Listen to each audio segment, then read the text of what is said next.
Hello students, मैंने कल आपको 15 नंबर का क्वेश्चन करवाया था स्पेशल बैंक ट्रांजैक्शन वाला। तो क्वेश्चन नंबर 16 स्टार्ट कर रहा हूँ। क्वेश्चन दिया है rate the following transaction in general. किसी फर्म का, किसी पार्टिसिपेंट का, किसी कंपनी का नाम नहीं दिया है, तो मैंने भी नहीं लिखा, जनरल एंट्रीज लिख दे रहा हूँ। ठीक है, अब आगे बढ़ते हैं। अप्रैल 1 Ram deposit bank account by opening bank accounts bye deposit ₹5000। Ram ने क्या करा है कि अमाउंट पेड करके, ठीक है, मतलब बैंक में जमा करके अकाउंट ओपन कराएगा। तो उसने करा क्या है, बैंक अकाउंट ओपन करा है, तो बैंक अकाउंट को कैसे लिखेंगे, ठीक है। बट यहाँ पर हमने क्या बोला है, सिर्फ केस के कारण बैंक अकाउंट ओपन करना वो अलग प्रोसेस है, ठीक है। बट हमने मेन काम क्या करा है, पैसा जमा कराएगा, तो वो हमारा क्या होगा यहाँ पर मेन काम। तो वही लिखेंगे अप्रैल 1 बैंक में जमा करने की एंट्री बनती है bank account debit to cash, bank account debit to cash. Amount दिया गया है हमें 5000, लिख देंगे हम।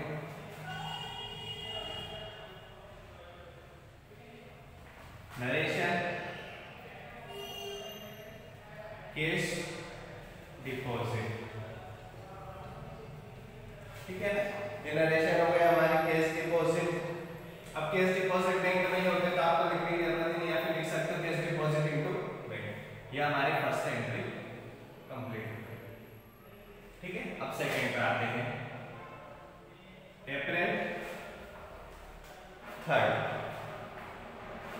अप्रैल 3 में दिया गया है हमें कि received cheque of ₹500 from Kapil. Kapil से हमें क्या चेक रिसीव हुआ है, ठीक है ना। अब चेक रिसीव हुआ है, कैसा लिखा हुआ है कहीं पे, आगे की एंट्री और देख लेते हैं हम लोग कि जो चेक है ना वो बाद में जमा करा है या नहीं करा है, ऐसा कहीं कुछ दे नहीं रखा है, ठीक है ना।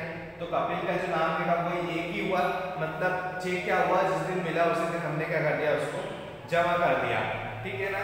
तो आप ये भी लिख सकते हो कि cheque account debit to cash, ठीक है ना, या फिर cash sorry cheque account debit to Kapil, या फिर cash account debit to Kapil. आपकी इच्छा पे डिपेंड करता है, या फिर मेरे बोलने पे डिपेंड करता है कि मुझे चेक मिला है तो मैं cheque in hand account debit to bank, ठीक है। ये काम किया जाता है जब हमें मान के चले कि हमने बैंक में चेक जमा नहीं करा है, ठीक। और अगर हमने जो चेक है बैंक में जमा कर दिया तो उसको हमेशा कैश माना जाता है। यहाँ पे सिर्फ इतना ही लिखा आएगा उसने कि received the cheque of 500 from Kapil, Kapil से 500 रुपए का चेक मिला था, हम कैश मान के चलते कि हमने उसको बैंक में जमा कर दिया है। तो कैश अकाउंट डेबिट टू किससे मिला है, कपिल, तो यहाँ पर हम कपिल का नाम लिख देंगे कपिल, ठीक है। क्या एंट्री हुई, नरेशन क्या बन गई, चेक रिसीव्ड। अब सामने वाले को इससे समझ में आ जाएगा कि भैया ये cash account debit to Kapil, इसका मतलब क्या है कि चेक रिसीव हुआ। कितने का रिसीव हुआ, 500।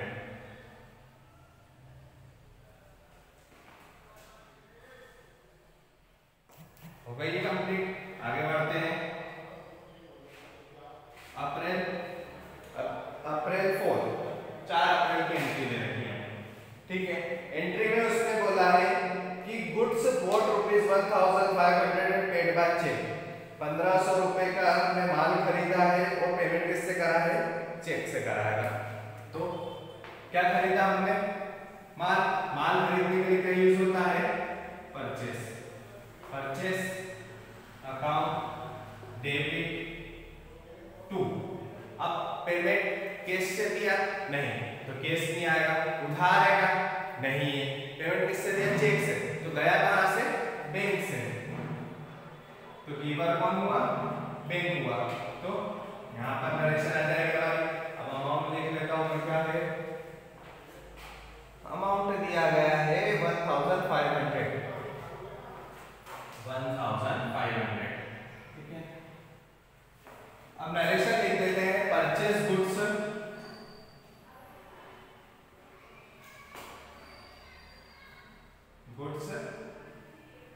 बाय चेक, या फिर ये लिख सकते हैं purchase goods and paid by cheque. भुगतान किया। ठीक है, ये एंट्री हो गई, हमने लाइन ड्रॉ करके इसको खत्म कर दिया। अब आगे बढ़ते हैं अप्रैल। अब अप्रैल हो गया, डेट कौन सी दी है हमें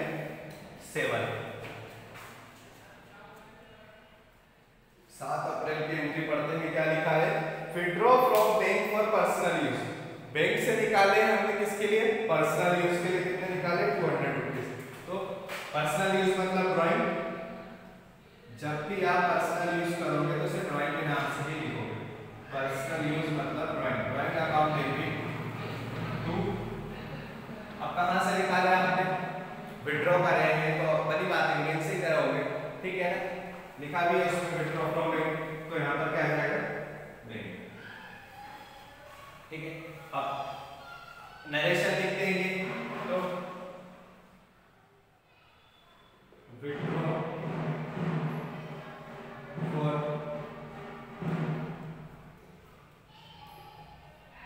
पर्सनल यूज बाय बैंक।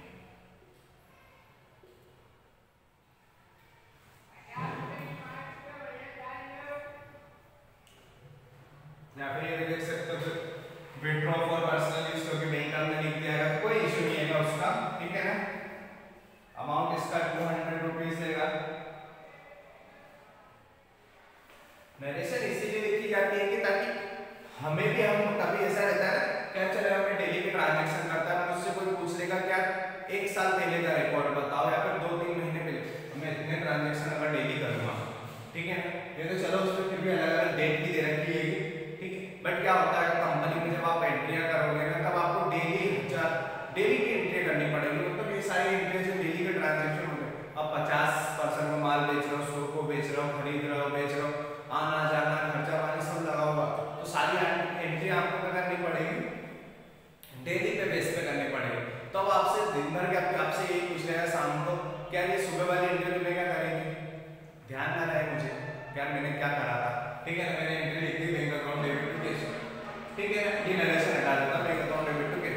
अब bank account debit to cash का मतलब क्या हुआ, बैंक में जमा करना। तो बोलता हूँ भैया बैंक में जमा करें 5 करोड़, किस पर्पस के लिए करें, क्यों करें, कारण हो सकता है। अब नरेशन देखिए, कैश डिपॉजिट, ठीक है, समझ में आ गया। ये भी cash account debit to Kapil, अब ये वाले एंट्री उसमें कैश अकाउंट डेबिट टू, अब कपिल से कैश मिला, ये आपने माना।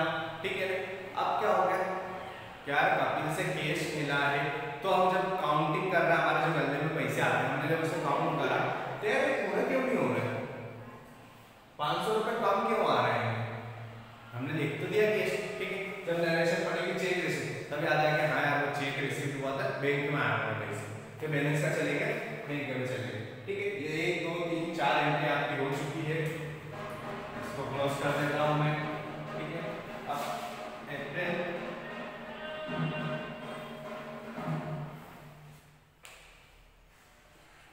चलो ठीक है, ऊपर से रफ कर देता हूँ, नीचे नहीं करता।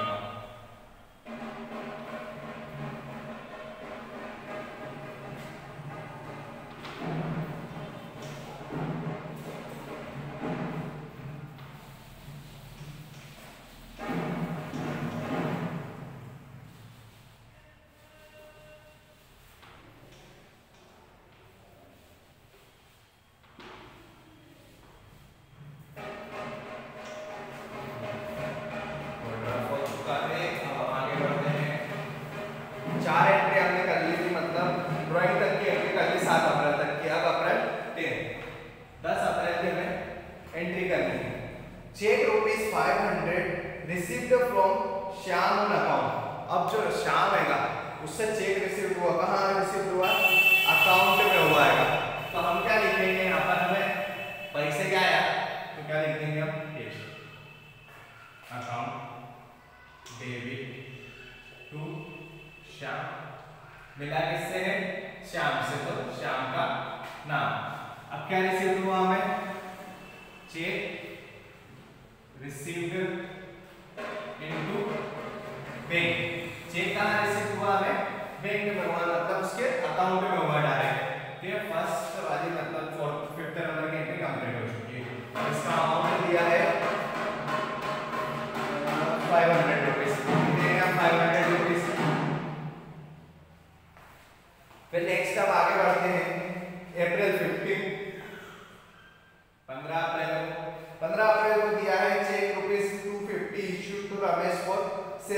अब सैलरी के लिए हमने रमेश को चेक दिया था, ठीक है ना, सैलरी के लिए हमने रमेश को चेक दिया, कितने का दिया है 250 का, जी हाँ 250 का दिया है। तो भैया आप हमारे पास से क्या क्या मिलेगा, तो सैलरी हमारे एक्सपेंसेस से खर्चा है, तो ये क्या लिख देंगे सैलरी, सारे खर्चे कहाँ आते हैं डेबिट में, लिख दिया अकाउंट डेबिट। अब हमारे पास में क्या आएगा, ये सैलरी अकाउंट डेबिट हो गया, ठीक है। अब हमने कैश दिया क्या, नहीं दिया, उधार है क्या, नहीं है, किसको दिया हमने, बैंक से दिया, चेक के द्वारा, तो यहाँ पर क्या जाएगा बैंक, ठीक है। अब क्या हो रहा है, इसके आगे क्या अमाउंट दिया है 250, तो वो हम लिख देते हैं 250 ये हो गया हमारा कंप्लीट, ठीक है ना। नरेशन लिख देते हैं कि salary paid by cheque, salary paid by cheque, ये हो गई हमारी ये कंप्लीट। अब हम आते हैं अगले एंट्री पे 24 की, अप्रैल 24 दिया गया है हमें इसमें कि चेक ऑफ ₹200 रिसीव्ड फ्रॉम किशोर, किशोर से 200 रुपए का चेक रिसीव्ड हुआ, deposit into bank on the same day, उसी दिन क्या कर दिया गया है, बैंक में जमा कर दिया गया है।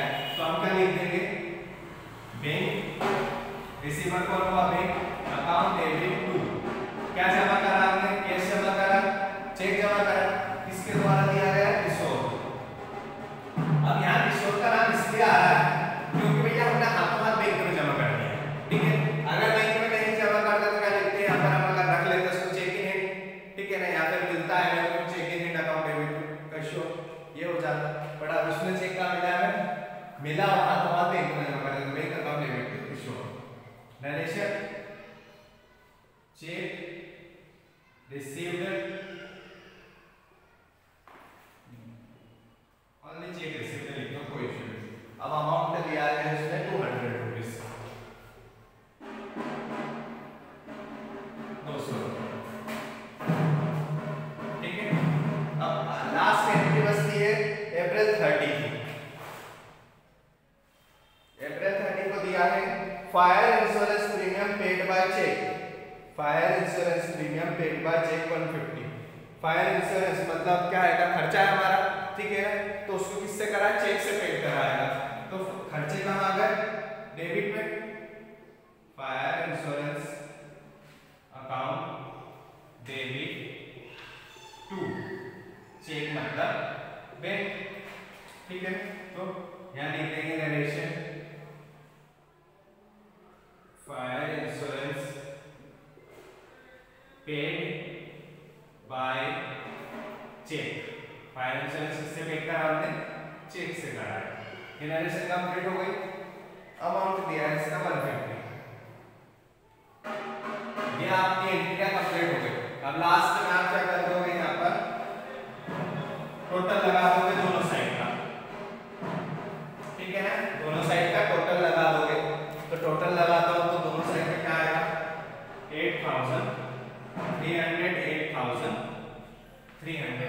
अब दोनों साइड पे इक्वल आ रहा है क्योंकि दोनों साइड हमने क्या करा है, सेम अमाउंट फिल कराएगा, ठीक है ना। तो ये क्वेश्चन नंबर 16 हमारा कंप्लीट हो चुका है।